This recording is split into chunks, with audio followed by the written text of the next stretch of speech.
उड़न तश्तरी के बंधक। कहानी की शुरुआत में हमें दिखाया जाता है फ्लाइट नंबर 1314 जो कि मुंबई से राजनगर के लिए जा रही होती है। इस फ्लाइट में 225 यात्रियों के साथ ही सुपर कमांडो ध्रुव की मां रजनी मेहरा और बहन श्वेता भी सफर कर रहे होते हैं। फ्लाइट आगे बढ़ ही रही होती है कि कभी अचानक से श्वेता प्लेन की खिड़की से बाहर देखकर चौंक जाती है। सिर्फ श्वेता ही नहीं बल्कि प्लेन में सवार हर शख्स ये देखकर हैरान रह जाता है क्योंकि रात के अंधेरे में सूरज की तरह चमकती कोई गोल चीज तेजी से उनके प्लेन की तरफ बढ़ रही होती है। ये देखकर वो लोग कहते हैं कि अरे ये तो उड़न तश्तरी है और ये हमसे टकराने जा रही है। लेकिन उड़न तश्तरी उनसे टकराती नहीं बल्कि उसमें से एक किरण निकलकर प्लेन से टकराती है और प्लेन हवा में ही एक जगह पर रुक जाता है। पर तभी अचानक ही दूसरी उड़न तश्तरी वहां से आ जाती है और पहली उड़न तश्तरी पर हमला कर देती है। लेकिन पहली उड़न तश्तरी ज्यादा ताकतवर होती है।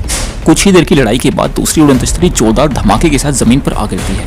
उधर राजनगर एयरपोर्ट पर हड़कंप मच जाता है क्योंकि फ्लाइट 1314 से उनका संपर्क अचानक से टूट जाता है और रडार पर भी उसकी पोजीशन का कोई पता नहीं चल रहा होता। वे लोग जब पायलट का आखिरी मैसेज चेक करते हैं तो उसमें सिर्फ एक ही शब्द होता है, उड़न तश्तरी।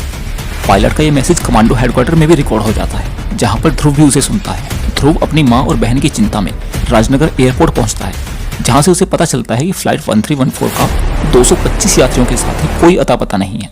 अब ध्रुव उस जगह पर जाने का तय करता है जहां पर यह हादसा हुआ था। वो जगह राजनगर से 80 किलोमीटर दूर पूर्व में रायपुर गांव के पास हुई होती है। ध्रुव जब घटनास्थल पर पहुंचता है तो सहायता दल की टीम वापस जाने के लिए निकल रही होती है क्योंकि वहां पर उनके प्लेन का कोई निशान तक नहीं मिलता। ध्रुव वहां गांव के लोगों से भी पूछताछ करता है जो उसे बताते हैं कि उन्होंने रात को बहुत जोर की आवाज सुनी थी और घर से बाहर निकलने पर शामू नाम का एक आदमी खेतों की तरफ से भागता हुआ गांव की तरफ आ रहा था। ध्रुव जब शामू से मिलने उसके घर जाता है वो बुखार से तपता हुआ बेहोशी की हालत में किसी चमकती हुई थाली के गिरने के बारे में बड़बड़ा रहा था। ये सुनकर ध्रुव कुछ सुराग ढूंढने खेतों की तरफ जाता है। वहां पर उसे एक बड़ा सा गड्ढा दिखाई देता है जिसे देखकर ध्रुव को लगता है कि यहाँ पर जरूर कोई बड़ी चीज गिरी है। लेकिन गिरने के बाद वो चीज आखिर गई कहाँ? ध्रुव ये सब सोचते हुए थोड़ा आगे बढ़ता है तभी वो जैसे किसी अदृश्य दीवार से टकरा जाता है। हैरान ध्रुव जब हाथ से छूकर देखता है तो पाता है कि वहां कुछ तो है जो आंखों से दिखाई नहीं दे रहा होता। तभी उसके कान में एक आवाज सुनाई देती है जिसमें कोई मदद के लिए पुकार रहा होता है। ध्रुव उससे कहता है कि मैं आपकी मदद जरूर करूंगा लेकिन पहले आप मेरे सामने आइए क्योंकि मैं आपको देख नहीं पा रहा। इसके बाद वहां एक तेज रोशनी चमकती है और वो उड़न तश्तरी जो अभी तक अदृश्य थी वो ध्रुव के सामने आ जाती है। ध्रुव थोड़ा हिचकते हुए उसके अंदर चला जाता है और उसके अंदर जाते ही एक बार फिर से उड़न तश्तरी अदृश्य हो जाती है। अंदर ध्रुव को उड़न तश्तरी का चालक मिसाटे मिलता है जो कि घायल है। ध्रुव उससे पूछता है कि आप किस ग्रह से पृथ्वी पर आए। इस पर मिसाटे कहता है कि वो किसी और ग्रह से नहीं बल्कि पृथ्वी से ही है। फर्क बस इतना है कि वो भविष्य के सन 25,000 से आया है यानी वो एक समय यात्री है। ध्रुव कहता है कि हम तो यही समझते थे कि उड़न तश्तरियां किसी दूसरे ग्रह से आती हैं। मिसाटे उसे बताता है कि दुर्घटना की वजह से उसके यान के ऑटोमेटिक कंट्रोल खराब हो चुके हैं और उसके दाएं हाथ की हड्डी भी टूट चुकी है जिससे अब वापस भविष्य में जाने के लिए उसे किसी की मदद चाहिए। वो उसे ये भी बताता है कि उनका जो प्लेन गायब हुआ है उसे भी अपहरण करके मिसाटे के युग यानी भविष्य में ले जाया गया है और इसके पीछे डिक्टेटर विटलर का हाथ है। मिसाटे का यान भी उस प्लेन के अपहरण को रोकने में ही दुर्घटनाग्रस्त हुआ होता है। अब ध्रुव कुछ सोचकर मिसाटे की मदद के लिए तैयार हो जाता है। मिसाटे उसे एक लीवर खींचने और कीबोर्ड पर कुछ टाइप करने के लिए कहता है जिसे करते ही उनका यान भविष्य की यात्रा पर निकल जाता है। इस दौरान ध्रुव मिसाटे से पूछता है कि विटलर कौन है और प्लेन का अपहरण उसने क्यों किया है। मिसाटे उसे बताता है कि भविष्य में इंसान ज्यादा से ज्यादा मशीनों पर निर्भर होते चले गए। उनकी टेक्नोलॉजी इतनी उन्नत हो गई कि वे मनुष्यों और पशुओं के क्षतिग्रस्त अंगों को धातुओं के कृत्रिम अंगों से बदलने लगे और आज यानी 25,000वीं सदी में हम शरीर का हर अंग बदल सकते हैं सिवाय मस्तिष्क के। जिन इंसानों के शरीर में धातु के अंग लगे थे उन्हें मेक मानव कहा जाने लगा। लेकिन इस ऑपरेशन ये ट्रांसप्लांट का एक साइड इफेक्ट भी था। वो ये कि मेक मानवों में भावनाएं कम हो जाती थी जिस वजह से मेक मानव आम मानवों से ज्यादा क्रूर होते हैं। जिस मेक मानव के शरीर में जितने ज्यादा धातु के अंग लगे होंगे वो उतना ही ज्यादा क्रूर और बेरहम होगा।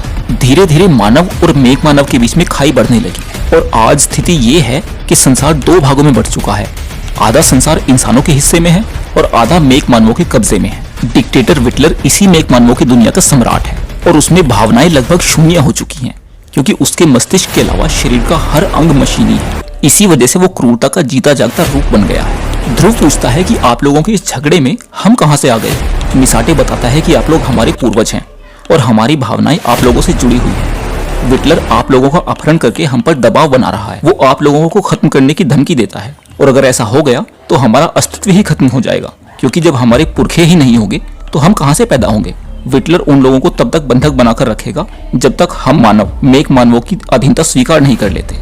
थोड़ी देर के बाद ध्रुव अपने आप को भविष्य की अद्भुत दुनिया में पाता है, जहां पर मिसाटे के लोग उसका इंतजार कर रहे होते हैं।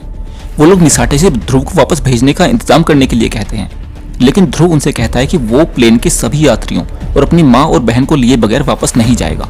इस पर वो लोग कहते हैं कि ये असंभव है, लेकिन उनमें से एक बुजुर्ग आदमी कहता है कि मैं इन्हें पहचान गया हूँ। ये 20वीं और 21वीं शताब्दी के सबसे महान योद्धा सुपर कमांडो ध्रुव हैं और विटलर की बुद्धि को सिर्फ यही ठिकाने पर लगा सकते हैं। ध्रुव कहता है कि मैं पूरी कोशिश करूंगा, लेकिन मुझे कोई योजना बनानी होगी और उसके लिए मुझे आपके युग की काफी जानकारियां चाहिए, जिसमें महीनों का समय लग सकता है। वो लोग कहते हैं कि ऐसा नहीं है, हमारी सदी का तरीका अलग है। वो लोग ध्रुव के सिर पर एक हेलमेट जैसा यंत्र पहना देते हैं और कुछ ही देर में इस युग की सारी जरूरी सूचनाएं उस मशीन से ध्रुव के दिमाग में ट्रांसफर हो जाती हैं। साथ ही वो लोग ध्रुव को यह भी बताते हैं कि धातु के कृत्रिम अंग लगाने से मेक मानवों के शरीर में एक खास हार्मोन्स की कमी हो जाती है, जिससे उनमें भावनाएं कम हो जाती हैं। अगर हम वो हार्मोन्स उनके शरीर में डाल सकें तो वो फिर से हमारे जैसे हो जाएंगे, लेकिन विटलर ऐसा करने का मौका हमें नहीं दे रहा है। ध्रुव कहता है कि मेरी योजना में उस हार्मोन्स से भरे एक हाई पावर कैप्सूल की भी मुझे जरूरत पड़ेगी। 2 दिन के बाद ध्रुव और मिसाटे एक शिप में बैठकर विटलर के मेकलैंड पहुंचते हैं। इस वक्त उन दोनों ने अपने शरीर के ऊपर धातु के नकली अंग फिट कर रखे होते हैं, जिससे वो भी मेक मानव ही लग रहे होते हैं। मिसाटे ध्रुव से कहता है कि आप गूंगे बने रहने का नाटक करना, सब बातचीत मैं करूंगा, क्योंकि यहाँ के तौर तरीके मैं जानता हूँ। लेकिन अभी उन लोगों को इन्वेस्टिगेटिंग काउंटर भी पार करना होता है, जहाँ पर मानव भूमि से आने वाले हर आदमी से कड़ी पूछताछ की जा रही थी। इन्वेस्टिगेटिंग ऑफिसर को एक आदमी पर शक हो जाता है और वो उसे मानव भूमि का जासूस मानकर सीधे ही गोली मार देता है। मिसाटे उसको अपनी बातों में उलझाकर वहां से निकलने की कोशिश करता है, लेकिन उस ऑफिसर को ध्रुव, जो कि गूंगा होने का नाटक कर रहा होता है, उस पर शक हो जाता है और वो उसे रोक लेता है। इस पर ध्रुव सीधे ही उस पर हमला कर देता है और लात और घूंसों से पीट पीट कर उसे अधमरा कर देता है। ये देखकर वहां सबको यकीन हो जाता है कि ध्रुव मेक मानव ही है, क्योंकि कोई इंसान तो इतना क्रूर और बेरहम नहीं हो सकता। अब ध्रुव और मिसाटे दोनों वहां से निकल जाते हैं। अगले दिन शहर की सड़कों पर विटलर की सवारी निकल रही होती है, जिसकी एक झलक पाने के लिए सड़क के किनारे पर भीड़ जमा होती है। विटलर का सबसे विश्वास पात्र और क्रूर अंगरक्षक खिलीट बड़ी बेरहमी से उस भीड़ को हटा रहा होता है।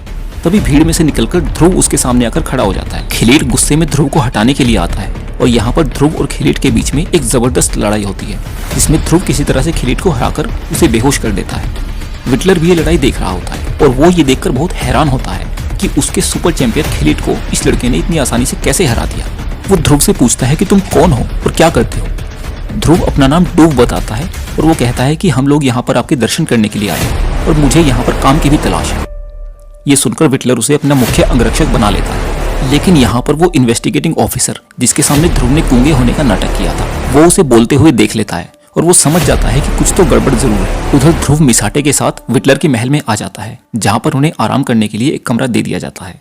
ध्रुव आगे की योजना बनाने लगता है। विटलर के कक्ष में सीधे जाने की किसी को परमिशन नहीं होती, इसीलिए ध्रुव एयर कंडीशनिंग कॉरिडोर से जाने का तय करता है, जिसके रास्ते से ठंडी हवा हर एक कमरे में पहुंचाई जाती है। लेकिन ये रास्ता भी इतना आसान नहीं था, क्योंकि न सिर्फ उसमें बहुत ज्यादा ठंड थी, बल्कि उसके अंदर की दीवारें इतनी ज्यादा सपाट थी जिन पर चढ़ना बहुत ही मुश्किल था। लेकिन ध्रुव जैसे तैसे उसी रास्ते से ऊपर चढ़ जाता है। उधर वो इन्वेस्टिगेटिंग ऑफिसर खिलीट के पास जाकर उसे ध्रुव के बारे में बता देता है और वो दोनों समझ जाते हैं कि ध्रुव और मिसाटे यहाँ मानव भूमि के जासूस बनकर आए हैं। वो जाकर मिसाटे को पकड़ लेते हैं और उन्हें यह भी पता चल जाता है कि ध्रुव विटलर के कक्ष की तरफ गया है। उधर विटलर अपने कक्ष में कंप्यूटर पर काम कर रहा होता है कि तभी ध्रुव एयर कंडीशनिंग डक्ट को तोड़ते हुए बाहर कूदता है। विटलर उससे पूछता है कि यह क्या बदतमीजी है। ध्रुव कहता है कि मैं उस प्लेन को वापस लेने आया हूँ जिसको तुम किडनैप करके यहाँ ले आए हो। विटलर अपने कुत्ते को, जो कि एक मेक डॉग होता है, उसे इशारा करता है और वो मेक डॉग ध्रुव पर हमला कर देता है। लेकिन ध्रुव को जानवरों की भाषा आती है, इसीलिए वो उस कुत्ते को उसी की भाषा में कुछ कहता है और वो कुत्ता वहीं पर रुक जाता है। अब विटलर और ध्रुव के बीच में बहुत ही जबरदस्त फाइट होती है, जिसमें विटलर ध्रुव पर भारी पड़ने लगता है। लेकिन ध्रुव मौका पाकर विटलर की खोपड़ी का ऊपरी हिस्सा खोलकर उसमें वो वायरस वाला पावरफुल इंजेक्शन डाल देता है, जिससे कुछ देर के लिए विटलर अपने होश खो देता है। लेकिन तभी खिलीट कुछ सैनिकों को लेकर वहां आ जाता है और वो ये सब देखकर सैनिकों को ध्रुव को मार डालने का आदेश देता है।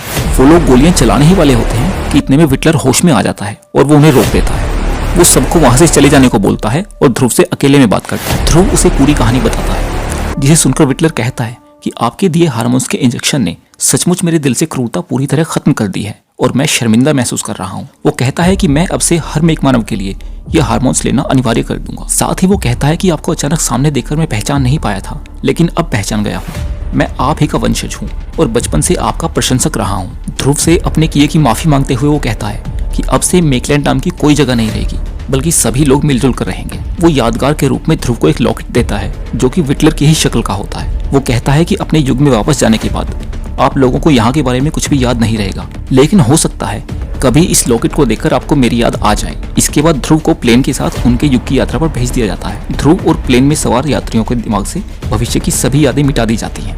बात जहाँ पर खत्म हुई थी वहीं से दोबारा शुरू होती है, जब फ्लाइट नंबर 1314 अपनी मुंबई से राजनगर की उड़ान पर जा रही होती है।